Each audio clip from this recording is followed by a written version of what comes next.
Voici Rebecca, spontanée, créative, drôle, pleine d'énergie, elle aime la vie. Hé, c'est le pied ce projet! J'adore avoir plein d'idées! Elle déteste s'ennuyer, les discussions fatigantes qui n'en finissent pas, les gens pas cool. Pierre ne comprend pas l'attitude de Rebecca. Ses actes sont guidés par ses valeurs. Il sait qu'il est important d'être précis et n'en attend pas moins des autres. Il est important pour lui que les autres soient en accord avec ses opinions. Il est convaincu que l'on doit se concentrer sur l'essentiel.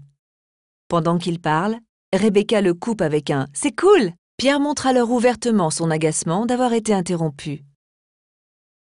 La curiosité de Thomas est piquée au vif. Il souhaite comprendre pourquoi Rebecca et Pierre se disputent souvent. Il analyse tout ce qui se passe avec son esprit logique. Il emploie au mieux son temps. Il préfère rechercher des solutions, résoudre des problèmes, ce qui lui vaut souvent d'être reconnu pour ses brillantes réflexions. Anne ressent que Pierre et Rebecca sont encore en train de rentrer en conflit et elle s'en inquiète.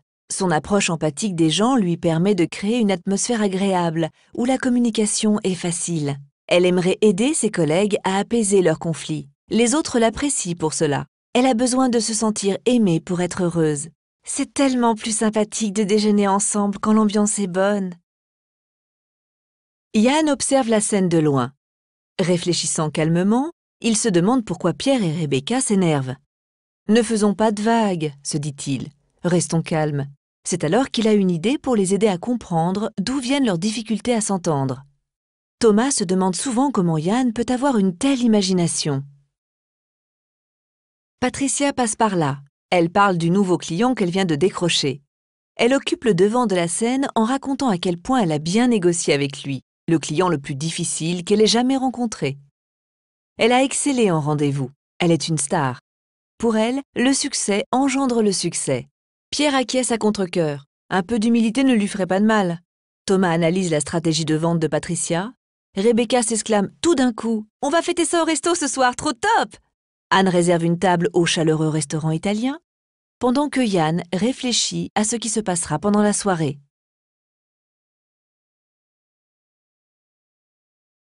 Sur quoi nous concentrons-nous lorsque nous communiquons?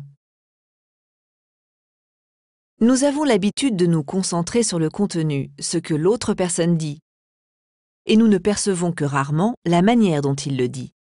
L'attention portée au choix des mots, au ton de la voix, aux expressions du visage, aux gestes et à l'attitude corporelle sont des informations précieuses pour mieux connaître son interlocuteur et adapter notre communication à son type de personnalité. Nous ne nous rendons pas toujours compte de ce que le ton de la voix, les expressions du visage, les gestes, les postures révèlent. Il y a de nombreux indices contribuant à la compréhension de la structure de personnalité, à nous de les observer finement. La process communication nous aide à identifier les caractéristiques subtiles de la communication et nous propose des clés pour l'optimiser. La process communication est un modèle qui nous guide dans l'analyse des indices et assemble les différents éléments afin de former une image objective de la personnalité. Ce modèle permet une meilleure connaissance de soi et des autres. En découvrant le modèle, nous utiliserons plusieurs composantes des types de personnalité pour mieux communiquer. Les façons de percevoir le monde, les modes de communication préférentiels, les styles de management, les différentes façons d'être motivé ou les causes de démotivation, ainsi que les comportements sous stress de premier, second et troisième degré.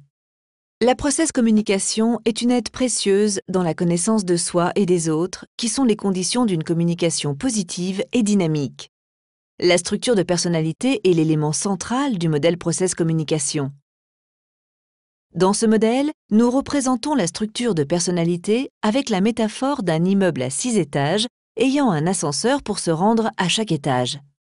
Cette métaphore nous aide à réaliser à quel point la combinaison des 6 types de personnalités et des niveaux d'énergie associés forme une structure de personnalité unique.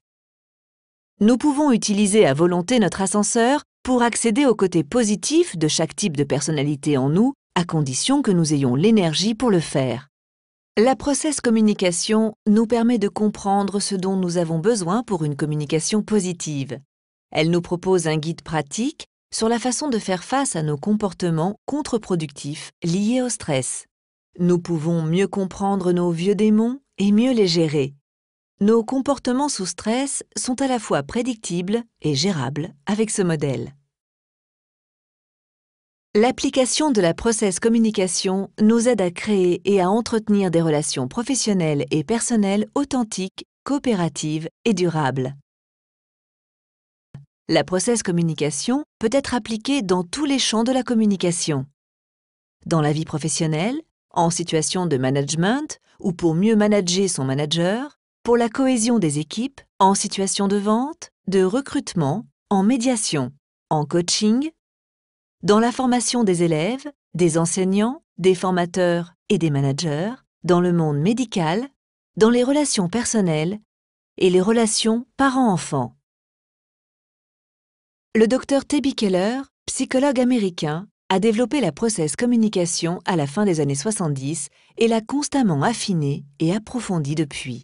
Ce modèle s'est avéré si efficace dans la prévision des comportements de stress que la NASA l'utilisa dans la sélection et l'entraînement des astronautes sous la direction du psychiatre en chef, le Dr Terry McGuire. Bill Clinton s'est appuyé sur les découvertes du Dr Keller pour sa campagne présidentielle. De nos jours, dans le monde, de nombreuses entreprises, coachs, consultants, écoles et universités utilisent la process communication pour maintenir des relations de qualité avec leurs partenaires. Plus d'1 million de personnes dans le monde ont été formées ou coachées avec le modèle ProcessCom. Vous êtes intéressé? www.processcommunication.eu